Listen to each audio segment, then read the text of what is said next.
Hi, everyone. Welcome, and thanks so much for tuning in today. I'm Kira Hargrove, a program officer at the Battle Creek Community Foundation, and I'm really glad you're here. This is the third and final video in our fiscal year 2026-27 competitive grant webinar series. And today we'll be focusing specifically on the application, walking through each section so you feel confident as you prepare to apply. Just a quick note before we begin. If you haven't had a chance to watch the first two videos yet, I'd strongly recommend starting there. They cover eligibility requirements and the new two-step process, which will make today's walkthrough even more helpful. All right, let's jump in. By the end of this session, you should have a clear understanding of four key parts of BCCF's competitive grant process. First, we'll briefly review the eligibility quiz that all applicants complete before they can access the full application. This step helps ensure that your organization and request align with the basic requirements of the opportunity. Second, we'll walk through the letter of intent or LOI process. Since our competitive grants now follow a two-step structure, the LOI is an important starting point and helps guide what comes next. Third, we'll spend the majority of our time reviewing the full grant application itself, section by section, so you know what questions to expect and how to prepare strong responses. And finally, we'll close by sharing some resources and support tools that may be helpful as your organization considers applying, whether that's guidance documents, timelines, or ways to reach out with questions. Our goal is that you leave today feeling informed, prepared, and confident about navigating the competitive grant process. As a reminder, if you have questions or need assistance, the grants team is here to help, so please don't hesitate to reach out to us. Our contact info will be provided on the final slide. So with that, let's get started with the first step, eligibility. The first step in the competitive grant application process is the eligibility determination, which takes the form of a short quiz that all applicants must complete before accessing the full application. This step is designed to confirm a few baseline requirements upfront and to help ensure that organizations don't spend time completing an application for a request that may not be eligible through this particular process. First, to apply, your organization must be a federally recognized 501c3 public charity, which includes churches, or a qualifying tax-exempt public entity, such as a school district or municipality. If your organization is not a federally recognized 501c3 or tax-exempt public entity, you may still be eligible to apply if you have an established partnership with a 501c3 that will serve as your fiscal sponsor. The fiscal sponsor should have a mission that aligns closely with your own, and they will act as the fiduciary organization responsible for managing any grant funds that may be awarded. Organizations applying with a fiscal sponsor will also be required to complete a fiscal sponsor acknowledgement form, confirming the sponsor's agreement to fulfill that role. It is important to note that for-profit entities are not eligible to apply for grants through BCCF's competitive grant process, regardless if they have a fiscal sponsor or not. Next, applicants must confirm that their proposed project serves the greater Battle Creek area. BCCF grant funding is intended to benefit this region, which includes the cities of Battle Creek and Springfield and the townships of Bedford, Emmett, and Penfield. For organizations located outside of the greater Battle Creek area that are seeking to introduce new programs or services into the community, particularly those without prior local engagement, we ask applicants to be prepared to demonstrate meaningful community connection. This may include evidence of planning with local partners, documentation such as a Memorandum of Understanding or MOU, or Letter of Partnership Intent, and a clear description of how local voices inform the proposed work. Third, applicants will confirm that their request is for program support and not for general operating expenses or capital projects, which are not eligible through BCCF's competitive grant rounds. Finally, applicants will be asked to confirm that any outstanding grant reports have been submitted and are up to date. This is especially important for organizations that have received funding from BCCF in the past or are seeking renewed support for an ongoing program. If an organization does not pass the eligibility screening, they will not be able to proceed to the full application. Once eligibility is confirmed, the next step in the process is the letter of intent. As a reminder, the letter of intent, or LOI, is the first step in our two-step application process. It's designed to give our team a high-level, early understanding of your proposed program before you move forward into the full application. The first section of the LOI focuses on the basics of what you're proposing. You'll begin by providing a program name or title. This should be a clear, descriptive name that helps us quickly understand what the project is. Next, you'll be asked for a high-level program description. This is your opportunity to briefly explain what the program is, what activities or services it includes, and what you're hoping to accomplish. For this section of the LOI, don't worry about going super in-depth here. You'll have the opportunity to do so in the application phase. You'll also respond to a question about the program need. In this section, we encourage applicants to describe the community issue or challenge the program is addressing and why this work is important right now. You'll want to be sure to include any relevant data or statistics that support how your program is addressing that need. And finally, you'll identify the target population your program is intended to serve. This helps reviewers understand who will benefit from the program, whether that's a specific age group, ethnic minority, economic group, or more. In this section, you will have checkboxes that you can select to indicate who your program is serving. Overall, this section is meant to provide a strong snapshot of the what, why, and who of your program before moving into additional detail in later steps. The next section of the LOI focuses on the financial snapshot of your program, along with a couple of other important eligibility and context questions. First, applicants will be asked to share the total cost of the program. It's important to note that this number may be larger than the amount you're requesting from BCCF. We understand that many programs are supported through multiple funding sources, and this question helps us understand the full scope of the work. Next, you'll enter your BCCF request amount. For this fiscal year, the maximum request amount is $20,000. After that, you'll provide a brief narrative describing how the requested funds will be used during the one-year grant period. If you're unsure how detailed to be here, think of this as a quick summary, not a full budget narrative. You'll have additional space to expand in the full application. This section does not need to be lengthy. A short paragraph or a few bullet points is absolutely sufficient. What we're looking for here is a clear explanation of what the funding will support, such as specific program activities or services, staffing roles connected to the program, supplies, outreach, or other direct program needs. We also encourage you to briefly share why these uses are important to your organization's work right now. In addition to the budget questions, this page includes two important context confirmations. First, you'll be asked whether your organization has a physical presence in the greater Battle Creek area, either through a primary office location or an established satellite or field office. Second, we ask whether your organization has offered the specific program in the greater Battle Creek area within the last 2 years. This helps us understand whether the request is supporting an existing local program or whether it represents a newer effort that may require additional community connection and partnership. These questions about organizational location and whether a program has been offered locally within the past 2 years are included because of BCCF's place-based commitment to Greater Battle Creek. They help us ensure that our competitive grant resources are supporting work that is rooted in, responsive to, and connected with the communities we are here to serve. This final section of the LOI includes a question that will only appear for a specific group of applicants. If an organization indicates that they are not located within the greater Battle Creek area and that the program they are requesting support for has not been offered locally within the past 2 years, the LOI will prompt an additional question about community connection. This question is intended for organizations that may be introducing a new program or service into the community, particularly those without prior local engagement. In these situations, BCCF asks applicants to demonstrate meaningful connection and collaboration with local partners.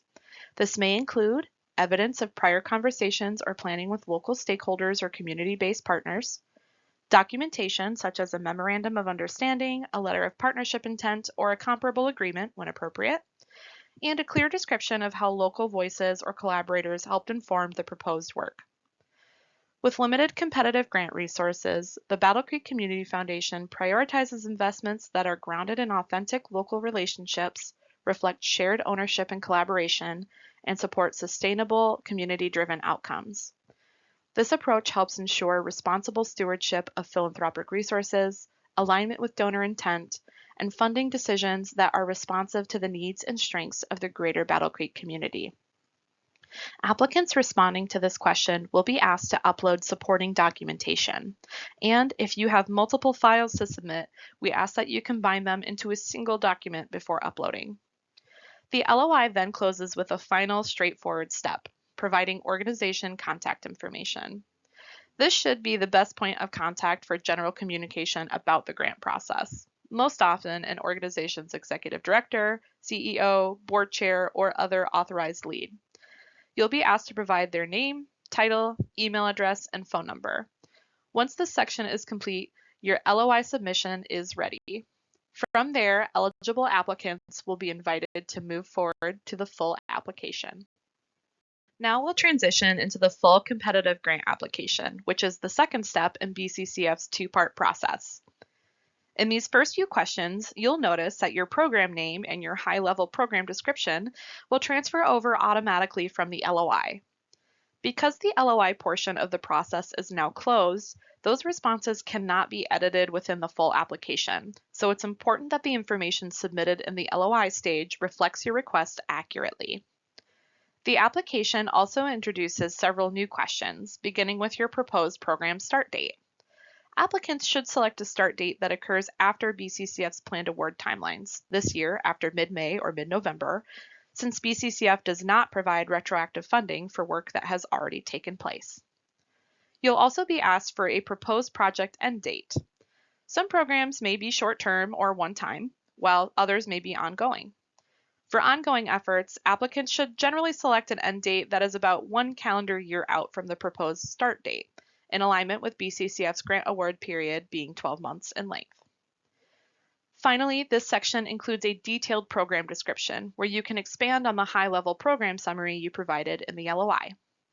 Here, we encourage applicants to share more specific information about the program's goals, key activities, expected timeline, who will be responsible for implementation, and how the work aligns with BCCF's focus areas of health, education, and/or livable communities.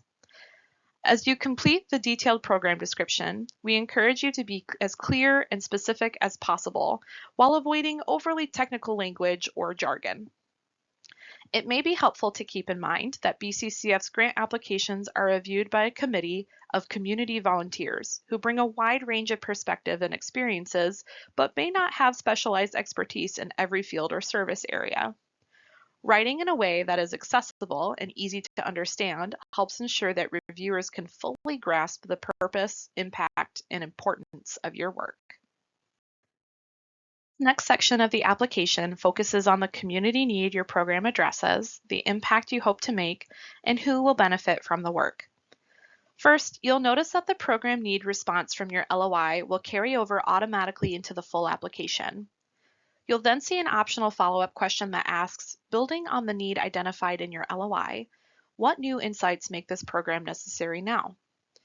This is a space where applicants can share any additional on-the-ground context, such as recent trends, emerging challenges, or stories that help illustrate why this work is timely. If your LOI already fully captured the scope of the need, it's perfectly acceptable to leave this blank. Next, the application asks about community impact. Here, we encourage applicants to think about the short-term and long-term change the program will contribute to. What outcomes do you hope to see for participants, and what broader difference might this work make in the community over time? After that, your target population from the LOI will also carry over, and you'll be asked to expand with a more detailed target population narrative. This is where you can provide additional clarity, such as the approximate number of people you expect to serve, specific age ranges, or other key characteristics of the group your program is designed to reach. The next question asks about the target population outreach, or how you plan to reach and engage participants. This is a checkbox list where you can select all outreach methods that apply, such as partnerships, school referrals, social media, flyers, community events, or other promotional strategies.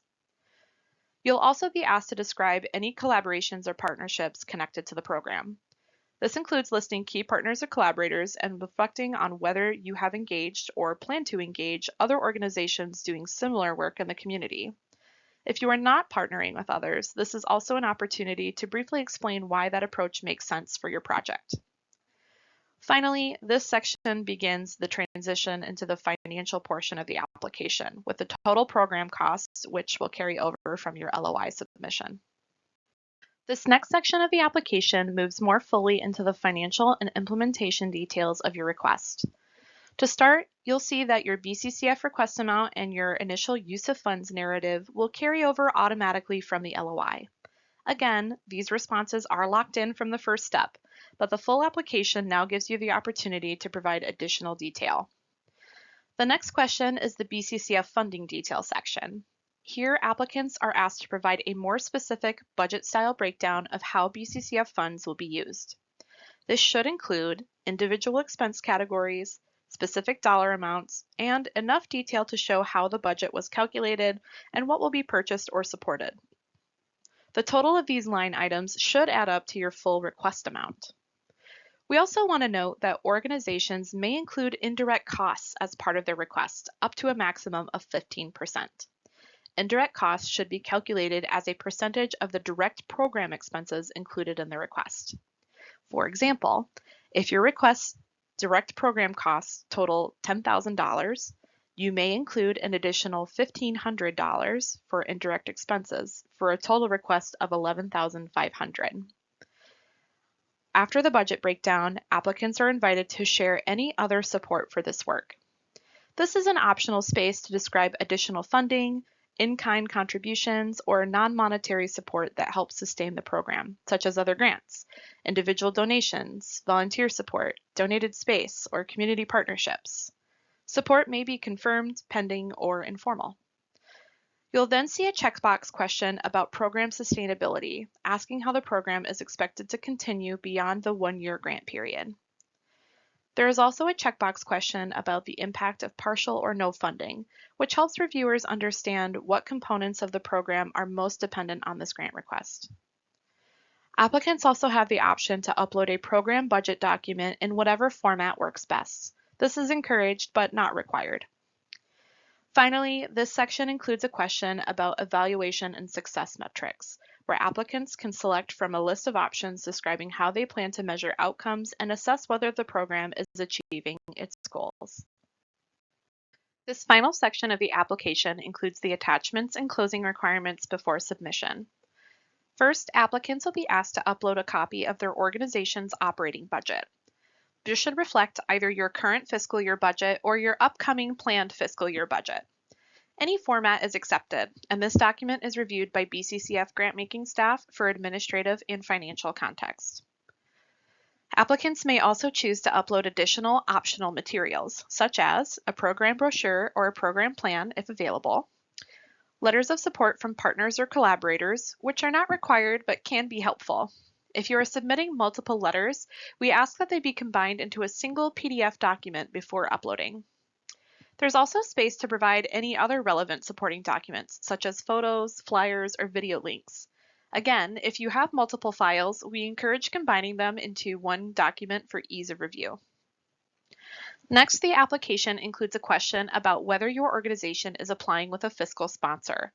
This is only necessary if the applying organization is not a federally recognized 501c3 or other qualifying tax-exempt public entity. For example, community groups that are fiscally sponsored through Encourage BC would select yes here. If you indicate that you are using a fiscal sponsor, an additional question will appear asking you to upload a signed fiscal sponsorship acknowledgement form. This form must include signatures from both the applying organization or group and the fiscal sponsor. The form is linked directly within the application, and it can also be found on BCCF's website under For Nonprofits, Grant Opportunities, and Applicant Resources. Finally, the application closes by reconfirming your organization contact information, along with a few important disclosures, including a publicity disclosure, an artificial intelligence usage disclosure, and an Our Commitment to Your Success disclosure. You'll also review an applicant attestation statement confirming that the information provided is accurate and that your organization agrees to the terms of the application. Once these final steps are complete, your application is ready for submission. And with that, you've reached the end of the competitive grant. Before we wrap up, I want to highlight a number of resources that are available to support organizations as you consider applying for funding through BCCF. All of these materials can be found on our website at bccfoundation.org. From the homepage, you can navigate to For Nonprofits, Grant Opportunities, and Applicant Resources. Under the Applicant Resources tab, you'll find a variety of links and documents designed to help applicants feel prepared and supported throughout the process. These include a list of additional local and state funding opportunities, instructions for how to create an account and apply through our online grant portal, recorded trainings and videos, including a Grant Writing 101 workshop and webinars that explain BCCF's updated grant process for this year, key forms, such as the Fiscal Sponsor Acknowledgement Form, and blank reference copies of the Letter of Intent and full grant application, which can be helpful for planning ahead. One of the most important resources available is our updated Grantee Partner Resource Guide, which brings many of these details together in one place and provides additional guidance, FAQs, and helpful context for applicants. On the next slide, I'll take a closer look at that guide and how organizations can use it as a tool throughout the grant process. Our Grantee Partner Resource Guide is one of the most important tools available to applicants. We strongly recommend reviewing this guide closely before submitting a request, as it brings together many of the key details and expectations for BCCF's grant-making process in one place. The resource guide includes helpful information on topics such as grant eligibility, including the baseline requirements for applicants, BCCF's funding priorities for the current year, an overview of our different grant opportunities, detailed information about the competitive grant process, along with tips for success and common reasons that grant requests may not receive full funding, a section of frequently asked questions, which addresses many of the most common applicant concerns, and sample documents, including BCCF's grant award agreement and, when applicable, our fiscal sponsor agreement. Overall, this guide is designed to help applicants feel prepared, informed, and confident throughout the process. Next, I want to briefly walk through the competitive grant deadlines and key steps for this year's grant cycles. For fiscal year 2026-27, BCCF will hold 2 competitive grant rounds. Grant Round 1 is our spring cycle, and Grant Round 2 is our winter cycle. When the application process opens, organizations can begin applying by visiting our website and clicking the Apply for a Grant button, which will take you directly into our online grant portal.